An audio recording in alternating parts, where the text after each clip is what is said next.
चलिए दोस्तों, अभी हम लोग स्टार्ट करेंगे एक बुक जिसका नाम है नेटवर्क मार्केटिंग व्यवसाय के लिए बुनियादी तथ्य। ये बुक खास करके उनके लिए है जो लोग चाहते हैं कि नेटवर्क मार्केटिंग क्या बिजनेस होता है उसके बारे में जानना चाहते हैं। आखिर क्यों इससे लोग बहुत पैसा कमाते हैं। अगर आपने नेटवर्क मार्केटिंग का जो बिजनेस प्लान होता है वो आपने देख लिया है तो आपको ये किताब ज़रूर एक बार पढ़ना चाहिए। चलिए हम लोग स्टार्ट करते हैं। यदि आप ये किताब पढ़ रहे हैं तो इसका अर्थ है कि या आप नेटवर्क मार्केटिंग अवसर के बारे में सोच रहे हैं या आप इसे शुरू कर चुके हैं। इन दोनों ही स्थितियों में ये किताब आपको नेटवर्क मार्केटिंग से संबंधित सभी आवश्यक जानकारी प्रदान करेगी। इस किताब का उद्देश्य केवल आपको नेटवर्क मार्केटिंग के बारे में समझाना नहीं, बल्कि इसे प्रभावी रूप से शुरू करने के बारे में भी बताना है। जानिए नेटवर्क मार्केटिंग क्या है। नेटवर्क मार्केटिंग उत्पादों और सेवाओं को बेचने का एक वैकल्पिक माध्यम है। यहाँ पारस्परिक डिस्ट्रीब्यूशन चैनल्स जैसे डिस्ट्रीब्यूटर्स और रिटेलर्स को शामिल ना करते हुए उत्पादों को सीधे ग्राहक को बेचा जाता है। क्योंकि इस माध्यम में उत्पादों को सीधे ग्राहकों को बेचा जाता है, इसे डायरेक्ट सेलिंग भी कहा जाता है। फ्रेंचाइजिंग व्यवसाय का प्रारूप। नेटवर्क मार्केटिंग फ्रेंचाइजिंग व्यवसाय के एक बहुत छोटे से भाग का प्रयोग करती है, लेकिन ज़्यादा सार्थक रूप से। अंतर्राष्ट्रीय फूड ब्रांड की बढ़ती लोकप्रियता की वजह से ये प्रारूप भारत में तेजी से बढ़ रहा है। वर्ष 1950 में अमेरिका में केवल 100 कंपनी थी, जो आज बढ़कर 2500 तक पहुंच गई है। आज लगभग 900,000 फ्रेंचाइजी यूनिट्स कार्यरत हैं। ये कॉन्सेप्ट तेजी से बढ़ रहा है और 30% विकास दर के साथ अब यह $7.2 बिलियन का व्यवसाय बन चुका है। एक रिपोर्ट के अनुसार वर्तमान में भारतीय फ्रेंचाइजिंग व्यवसाय $24 बिलियन का है, जिसके वर्ष 2020 तक $35 बिलियन तक पहुंचने का अनुमान है। भारत आज कंज्यूमर स्पेंडिंग में 75% ग्रोथ के साथ दुनिया का दूसरा सबसे तेजी से विकास करने वाला देश है। ऐसा अनुमान है कि वर्ष 2017 तक फ्रेंचाइजिंग व्यवसाय भारतीय जीडीपी में 4% का योगदान करेगी। वर्तमान में भारत में 1000 फ्रेंचाइजिंग ब्रांड्स हैं और हर वर्ष लगभग 1000 नए ब्रांड्स यहां आने की योजना बना रहे हैं। फ्रेंचाइजिंग और समय के संयोजन की ताकत। नेटवर्क मार्केटिंग व्यवसाय फ्रेंचाइजिंग और कंपाउंडिंग इफेक्ट के ताकत को जोड़ता है। कंपाउंडिंग इफेक्ट का सिद्धांत बिल्कुल बांस के पेड़ की तरह है। शुरुआत में आपको प्रतिफल ज़्यादा बड़े नहीं मिलते, लेकिन जैसे जैसे समय निकलता जाता है आपको बहुत ही प्रभावी परिणाम मिलने लगते हैं। यदि आप एक निश्चित समय का निवेश करते हैं तो थोड़े समय में ये 2 गुना और फिर 4 गुना हो जाता है। इसे प्रभावी रूप से समझने के लिए हम डोमिनो का उदाहरण लेते हैं। हम इसे फ्लो चार्ट के रूप में समझते हैं। जब आप एक डोमिनो तैयार करते हैं तो यह संभवतः 2 डोमिनोज तैयार करेगा और फिर ये 2 डोमिनोज 4 डोमिनोज तैयार करेगा और इस तरह ये 2 गुना होते चले जाएंगे। एक और कहानी है जो कंपाउंडिंग इफेक्ट की ताकत को दर्शाती है। शतरंज के आविष्कारक ने इसे राजा को उपहार में दिया। राजा इसे जानकर बहुत ही उत्साहित हो गया और उसने आविष्कारक को इसके बदले इनाम मांगने को कहा। आविष्कारक ने कहा कि उसे केवल उतना अनाज चाहिए जितना इस शतरंज बोर्ड पर आ सके, पर जितना अनाज पहले वर्ग में रखा जाएगा उससे 2 गुना अनाज अगले वर्ग में रखा जाएगा। शुरुआत में राजा आश्चर्यचकित हुआ और फिर उसने अपने मंत्री को इनाम लाने के लिए कहा। सभी लोग इंतजार करने लगे। बहुत देर तक मंत्री के ना आने पर राजा नाराज हुआ और उसने एक सिपाही को मंत्री के पास भेजा। सिपाही वापस आया और उसने बताया कि मंत्री तो अभी तक अनाज के दाने गिन रहे हैं। तब राजा को समस्या का एहसास हुआ। कंपाउंडिंग इनकम का सिद्धांत बिल्कुल बांस के पेड़ की तरह है। शुरुआत में ये बहुत बड़े परिणाम नहीं देता, लेकिन समय के साथ इसके आने वाले परिणाम अविश्वसनीय होते हैं। आप अपना पैसा निवेश कर सकते हैं और समय के साथ ये 2 गुना और फिर 4 गुना होता चला जाएगा। ये पैसा बिना अतिरिक्त प्रयासों के बढ़ता रहता है। कोई आश्चर्य नहीं कि कोई इसे दुनिया का 8वां अजूबा कहे। नेटवर्क मार्केटिंग, व्यावसायिक अवसर, डायरेक्ट सेलिंग, इन प्रभावी सिद्धांतों का मिश्रण। नेटवर्क मार्केटिंग या डायरेक्ट सेलिंग इन प्रभावी सिद्धांतों का मिश्रण है। ये उत्पादों को बढ़ावा देने के लिए फ्रेंचाइजिंग व्यवसाय के प्रारूप का उपयोग करती है।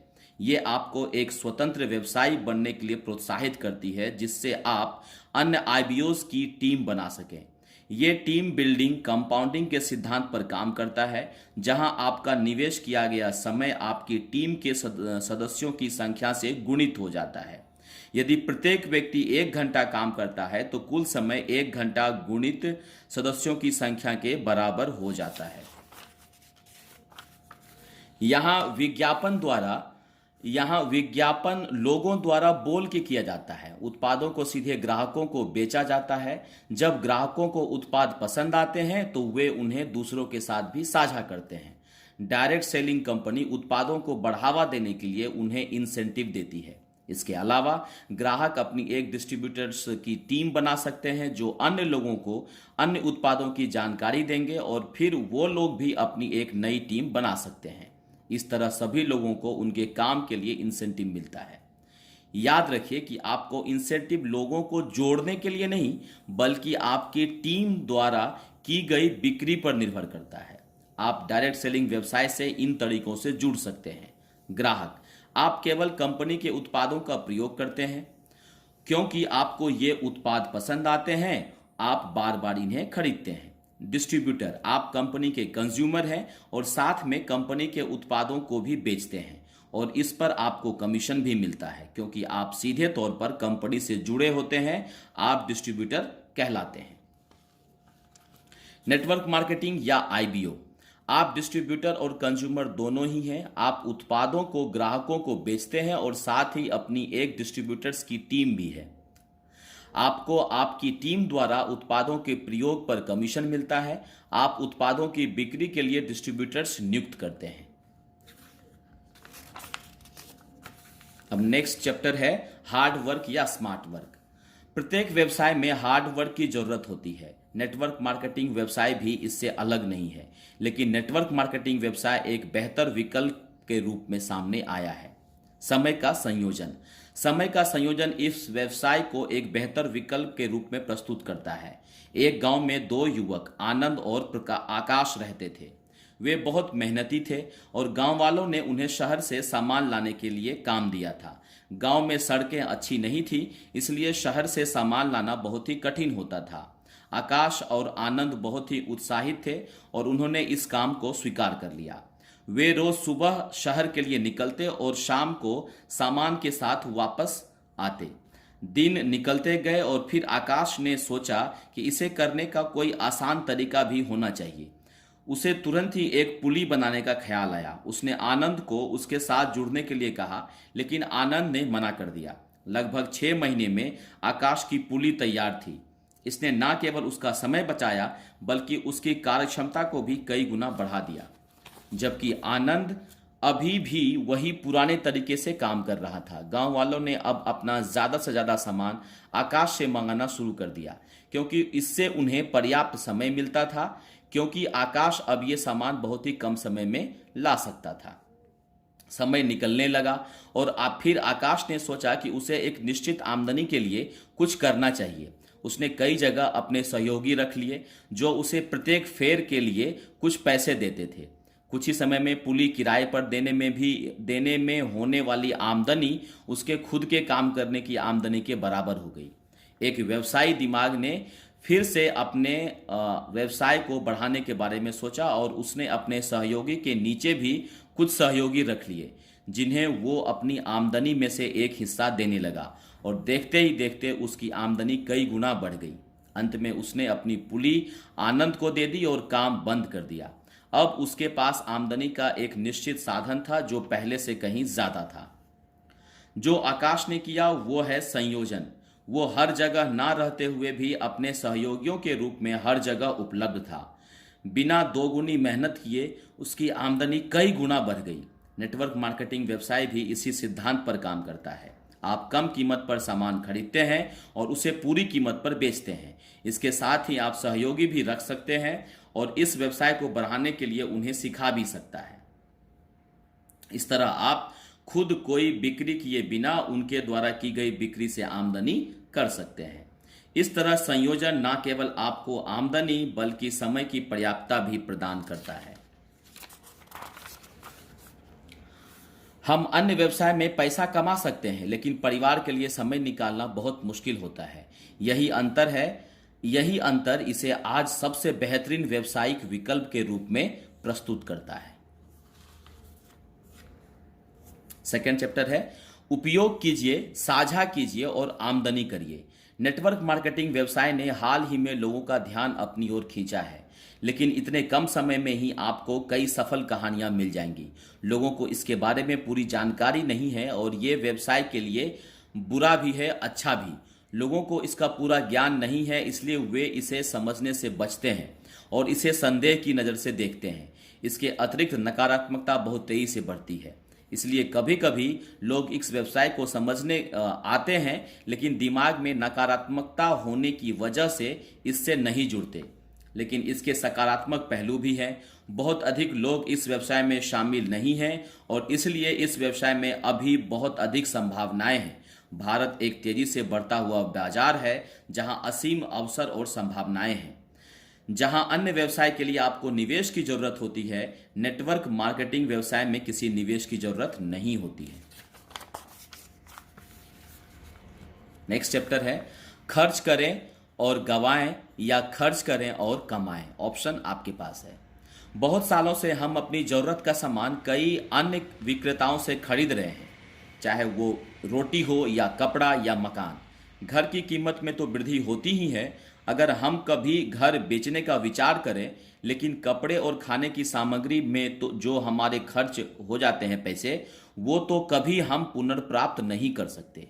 हम इन चीज़ों के बिना नहीं रह सकते, पर अगर हमको इन चीज़ों पर खर्च की गई राशि से कुछ हिस्सा पुनः प्राप्त हो जाए तो कैसा रहेगा? आप शायद यह सुनकर मुझ पर हंसेंगे, पर इस अध्याय के समाप्ति से पहले आपको भी मेरे इस निवेदन में कुछ तथ्य नजर आएगा। इससे पहले कि मैं आपको बताऊं कि यह न केवल मुमकिन है, पर आप बहुत संपत्ति भी कमा सकते हैं। चलिए हम यह समझ लेते हैं कि पारंपरिक तरीके से व्यवसाय कैसे किए जाते हैं, जो आज भी प्रचलित है।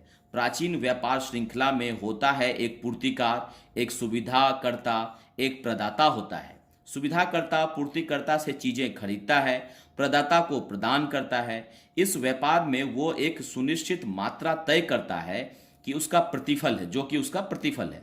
प्रदाता भी ऐसे ही अपना मुनाफा तय करता है। इस पूरे चक्र में इस एक वस्तु की कीमत कई बार बढ़ी ताकि प्रदाता और सुविधाकर्ता अपना मुनाफा कमा सके। आप एक सामान्य अंतिम उपयोगकर्ता के जैसे आप उस व्यक्ति की कीमत, उस वस्तु की कीमत अदा करते हैं और खरीदते हैं। इस पूरे व्यवहार में अगर आप ध्यान दें तो सुविधाकर्ता प्रदाता खर्च करके कमाते हैं, ना कि आप जो खर्च करके गंवाते हैं। स्थिति परिवर्तन। नेटवर्क मार्केटिंग में सप्लायर समन्वयक का रूप ले लेता है। आप अभी भी प्रोवाइडर से ही उत्पाद खरीदते हैं, पर अब आपको इस पर ज़्यादा प्रीमियम नहीं देना पड़ता। इसके अतिरिक्त जब आप सप्लायर से उत्पाद खरीदते हैं तो वो आपकी बिक्री पर आपको कमीशन भी देता है। इस तरह ना केवल आपको कम कीमत पर उत्पाद मिलते हैं, बल्कि आपकी बिक्री पर भी कमीशन मिलता है।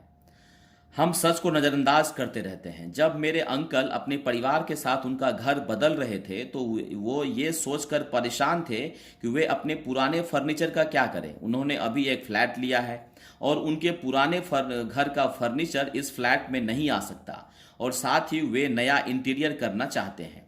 मुझे इस फर्नीचर की जिम्मेदारी दी गई। हालांकि इसमें समय लगा, लेकिन मैंने 85% फर्नीचर बेच दिया और बचा हुआ सामान मैंने आसपास जरूरतमंद लोगों को दे दिया।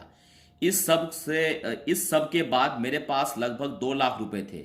मुझे आश्चर्य हुआ कि हमने घर में फालतू पड़े सामान की कीमत का अनुमान ही नहीं लगाया। हमने लगभग सोच लिया था कि इस फर्नीचर को किसी को मुफ्त में ही दे देंगे। यहां मैं ये कहना चाहूंगा कि कभी कभी हम सोने की खान पर बैठे होते हैं लेकिन हमें इसकी कीमत का एहसास तक नहीं होता है। हम घर में उपयोग होने वाली एक छोटी सी चीज का उदाहरण लेते हैं। मान लीजिए हम हर महीने 100 रुपए का डिटर्जेंट खरीदते हैं। हम कई सारी चीजें जैसे सोप, क्रीम, परफ्यूम आदि खरीदते हैं और कुल व्यय बहुत अधिक होता है। आज भारत में प्रत्येक घर लगभग 1430 रुपये मासिक खर्च करता है, जो शहर में लगभग 2630 रुपये है। ये उस समय की बात है जब किताब लिखी गई थी, अभी तो ज़्यादा खर्च हो चुका है। लेकिन ये केवल एक परिवार की आमदनी है। भारत में दुनिया की 17% आबादी रहती है। इससे आपको समझ में आ जाएगा कि हम कितने बड़े बाजार की बात कर रहे हैं। भारत के ग्रामीण क्षेत्र में लोग हर रोज लगभग 17 रुपए, शहरी क्षेत्र में लगभग 23 रुपए खर्च करते हैं। सोचिए कि यदि आप इतनी बड़ी आबादी के एक छोटे से भाग को भी देखें तो आपके पास कितना बड़ा अवसर है। घर का सामान यूज करके आप इस बिजनेस में कैसे बहुत बड़ा इनकम क्रिएट कर सकते हैं। थैंक यू दोस्तों।